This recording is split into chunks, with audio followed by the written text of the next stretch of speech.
Kita semua orang yang hidup ini kan pengen selamat setelah kita mati nanti. Iya iya dong. Iya kan ada dunia ada akhirat.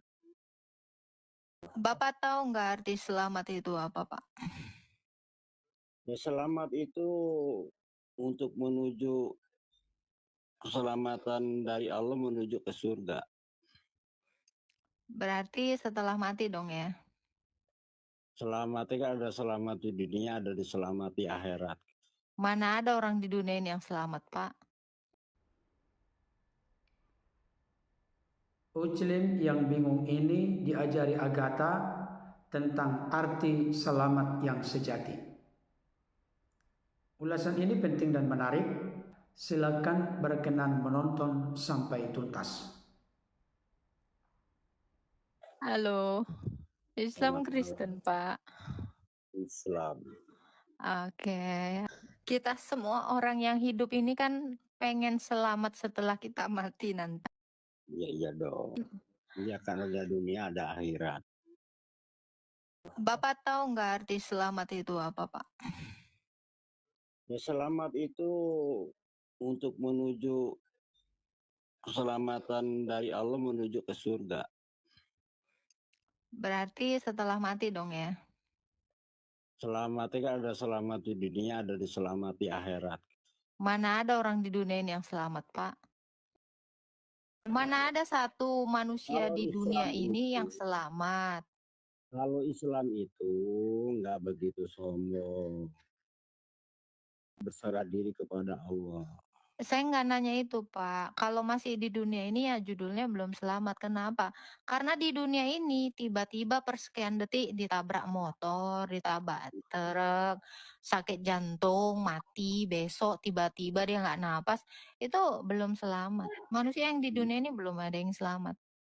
Keselamatan Iya, itu nanti ketika kita ini sudah tidak lagi mengalami kematian. Ketika kita tidak lagi sakit, menderita, sedih. Jadi makanya kalau dibilang iya selamat kan dunia akhirat, mana ada orang di dunia ini yang selamat? iya makanya Semua juga mengalami kematian kok. makanya kan di dunia itu sementara kalau menurut Islam cobaan Mm, Saya gitu. nggak nanya itu, Pak. Makanya saya bilang minimal kalian tahu dulu definisi keselamatan itu apa. Keselamatan itu minta ampun kepada Allah dan jangan berbuat salah. Selamat itu adalah keadaan di mana manusia itu tidak was-was nanti besok atau kapanpun mati, tidak was-was akan kelaparan, tidak was-was sedih, tidak was-was lagi kesakitan. Itu jadi selamat itu adalah keadaan di mana manusia itu hidup kekal, damai, sukacita bersama Allah. Itu definisi keselamatan. Jadi kalau misalnya besok anak kau mati, nangis-nangis kok itu masih belum selamat itu, bukan keadaan selamat itu. Keadaan berduka cita. Karena keselamatan itu tidak ada duka cita. Tidak ada ratap tangis, tidak ada kertak gigi. Yang ada cuman damai sejahtera. Hidup kekal. Itu tidak ada kekhawatiran. Ini baru selamat. Jadi Iya kalau maka masih udah di dunia ini Bapak bilang ada yang selamat di dunia, mana ada orang di dunia ini yang selamat? Yang paling makanya kaya sekalipun besok dia takut dia mati. kalau Islam itu kan berserah diri kepada Allah, tergantung Allah. Anda Gitu. berserah diri nggak kepada Allah? Iya iya dong, segala sesuatu gimana Allah. Gimana Allah? Oke.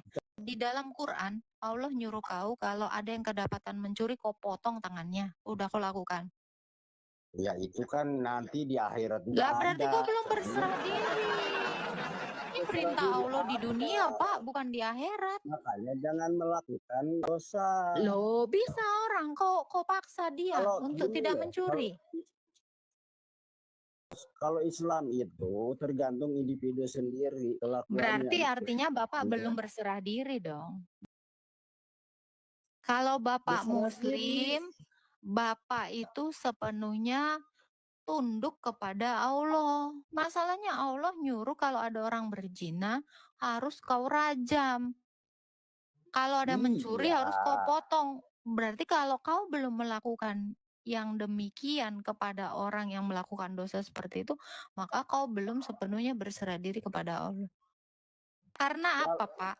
Di dalam Dengar dulu. Al-Maidah 44, kamu harus menjalankan semua hukumnya Allah. Kalau kamu Begini, tidak menjalankan semua hukum Allah, kamu disebut kafir. Coba baca Al-Maidah 44. Walaupun di dunia tuh nggak ada rajam, nanti tanggung jawaban nanti di akhirat ada. Ini Gitu. perintah Allah di dunia, bukan perintah Allah di akhirat. Kalau ini ayat Quran nanti dilakukan di akhirat, ngapain diturunin? Gimana sih kau? Itu kan udah kesepakatan dari Indonesia kan pemerintahnya begitu. Berarti hukum Allahmu nggak berlaku dong di Indonesia? Bukan. Loh, terbukti nggak kepake? Wa atiullah wa atiur rasul ulil amri Loh, itu. oke, buktinya kepake nggak ini? Kepake nggak buktinya? Walaupun nggak dipakai, nanti tanggung jawab di akhirat ada itu hukum itu. Lu ini ngapain diturunkan ke dunia kalau ini nggak dipakai di dunia? Dipakainya nanti di akhirat. Yang penting kita jangan melakukan dosa, jangan melakukan zina, jangan melakukan apa. Itu jangan melakukan itu perintahnya di dunia apa di akhirat? Kenapa? Itu jangan zina, jangan membunuh, jangan sirik, itu perintahnya di dunia apa di akhirat? Makanya di dunia itu. Oke. Dosa itu tergantung individu kan, kalau Allah mau nyuruhnya ya ayyuhalladzina amanu, hai orang-orang yang beriman. Ini ya Bapak ya, catat ya. Tapi di dalam Al-Furqan ayat 68 Bapak disuruh sirik, disuruh berzina, disuruh membunuh. Kalau tidak Bapak nanti mendapatkan hukuman. Iya, walaupun di dunia nggak ada, nanti di akhirat tuh ada hukumannya. Bapak dapat hukuman kalau Bapak tidak berzina, kata Allah. Maka Bapak harus berzina. Yes. Loh, baca Al-Furqan 68 dong. Kalau di Al-Quran itu jangan sekali-kali kamu jangan mendekati zina. Bapak disuruh jangan mendekati zina.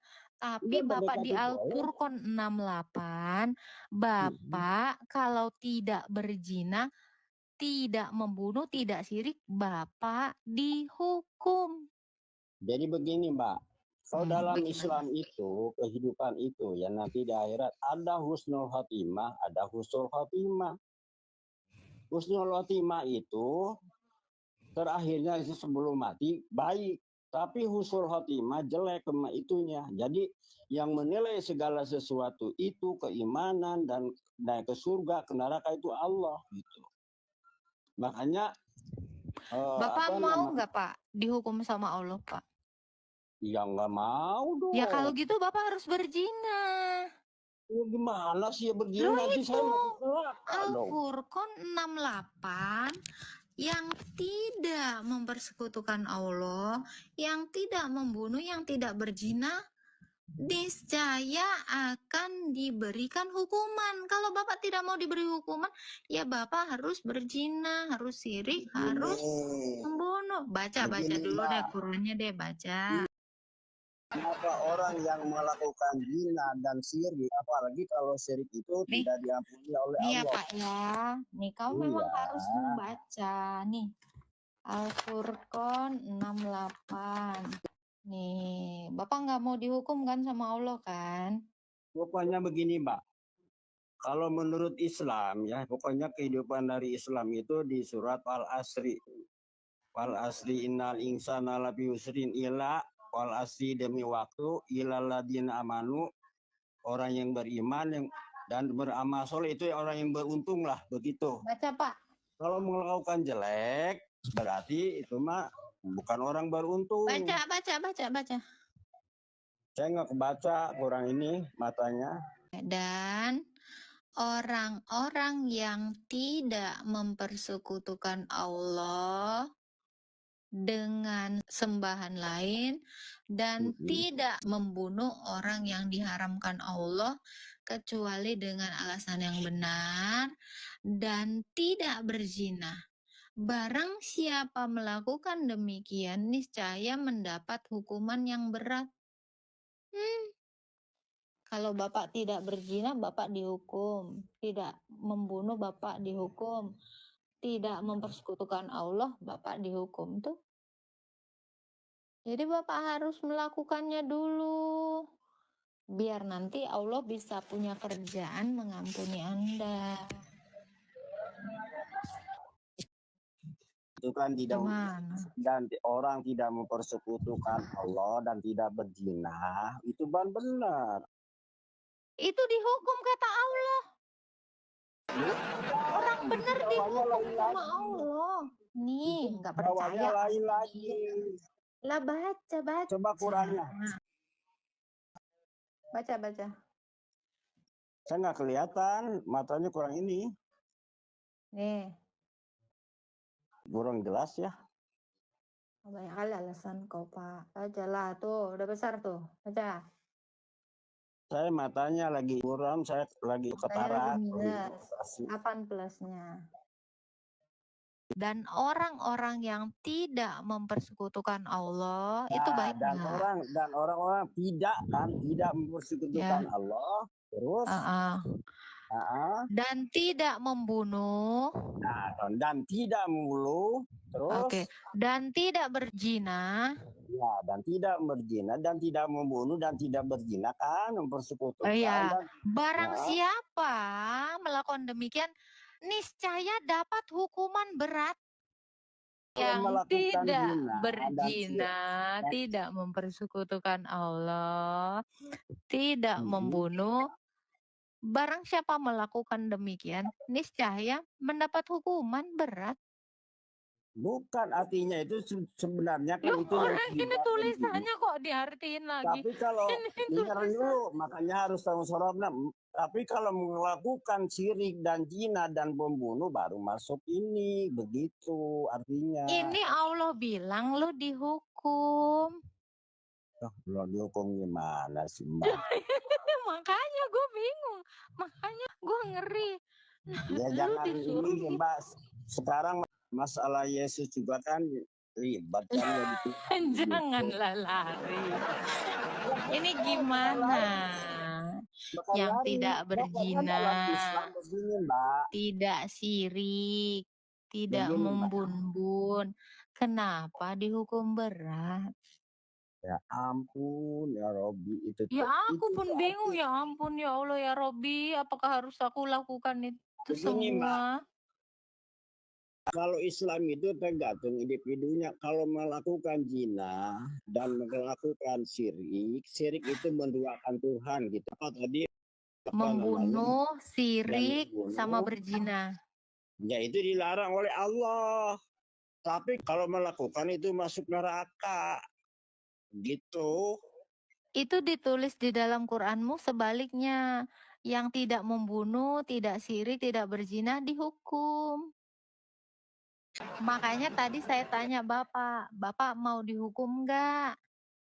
Ya dihukum ya kalau kesalahan ya dihukum. Kalau Bapak nggak mau dihukum, Bapak harus berzina.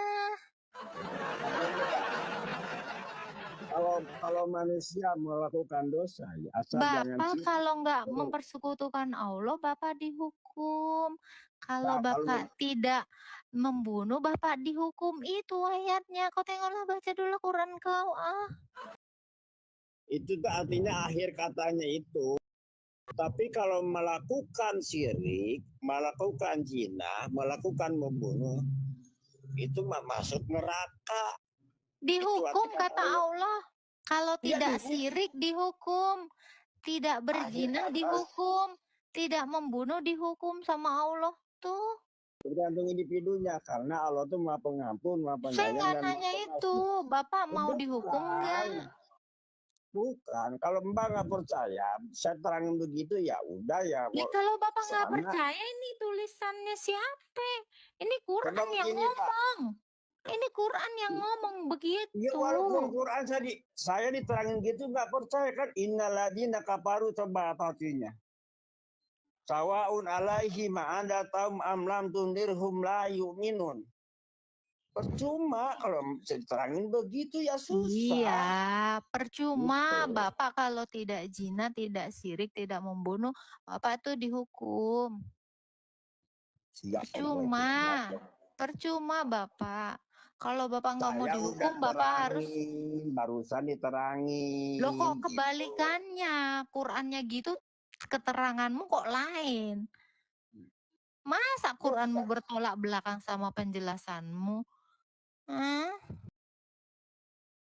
Gue bingung ya teman-teman, di situ jelas-jelas tidak sirik, tidak membunuh, tidak berzina. Why? Apa yang salah dari itu? Kan bagus. Tapi dihukum sama Allah. Gimana dong? Nanti Bapak lari ke Tritunggal, lari ke Yesus disalib, lari ke Paulus. Keselamatan menjadi dambaan, kerinduan dan harapan seluruh umat manusia di dunia ini. Tetapi seringkali berbeda pengertian dan pemahaman terkait dengan keselamatan di berbagai agama yang ada di dunia.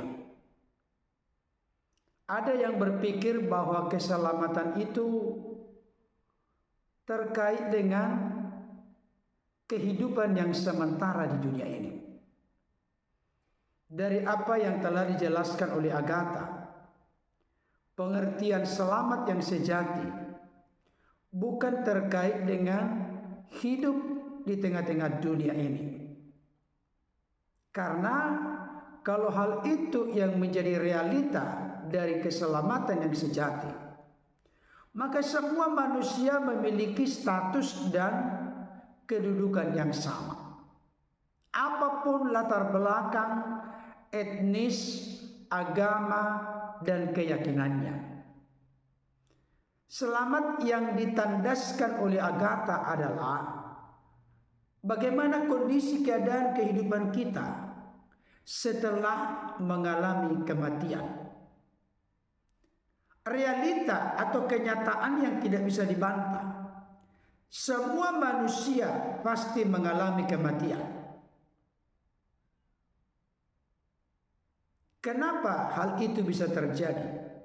Oleh karena sejak kejatuhan Adam dan Hawa sampai pada saat ini, dampak dari dosa itu, upah dari dosa itu adalah kematian.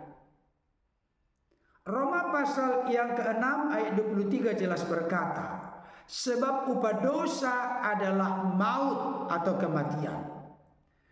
Dalam perspektif Alkitab, kematian itu minimal dibagi dengan 3 jenis. Pertama, kematian jasmani, kedua kematian rohani, ketiga kematian kekal. Kematian jasmani terpisah roh dari tubuh. Kematian rohani terpisah atau terputusnya relasi antara manusia yang telah jatuh ke dalam dosa dengan Allah yang Maha Suci, Kudus, Agung dan Mulia. Sedangkan kematian kekal artinya terpisah dari Allah dan hadiratnya secara permanen atau secara kekal. Bapak Ibu Saudara dikasihi Tuhan, kalau hal itu terkait dengan kematian jasmani, kita seluruh umat manusia yang telah jatuh ke dalam perhambaan perbudakan dosa pastilah mengalami kematian. Tetapi ada pengharapan yang real, nyata, dapat dipercaya dari ucapan sabda perkataan Yesus. Sebab Yesus berkata, Akulah kebangkitan dan hidup. Barang siapa yang percaya kepadaku, ia tetap hidup walaupun mengalami kematian. Kenapa demikian? Karena rohnya telah dipulihkan dalam relasi yang benar dengan Allah. Proses pemulihan roh manusia itu dengan Allah oleh karena karya penebusan Yesus di kayu salib yang bisa mengalahkan iblis, mengalahkan dosa, bahkan lewat kebangkitannya mengalahkan maut atau kematian. Konsep dalam kekristenan tidak teori, tapi realita yang telah dijalankan, dihidupi, dan dilaksanakan oleh Yesus sendiri. Bapak Ibu Saudara dikasihi oleh Tuhan, saya perlu memberikan konfirmasi dan penegasan. Kematian jasmani dialami oleh semua manusia.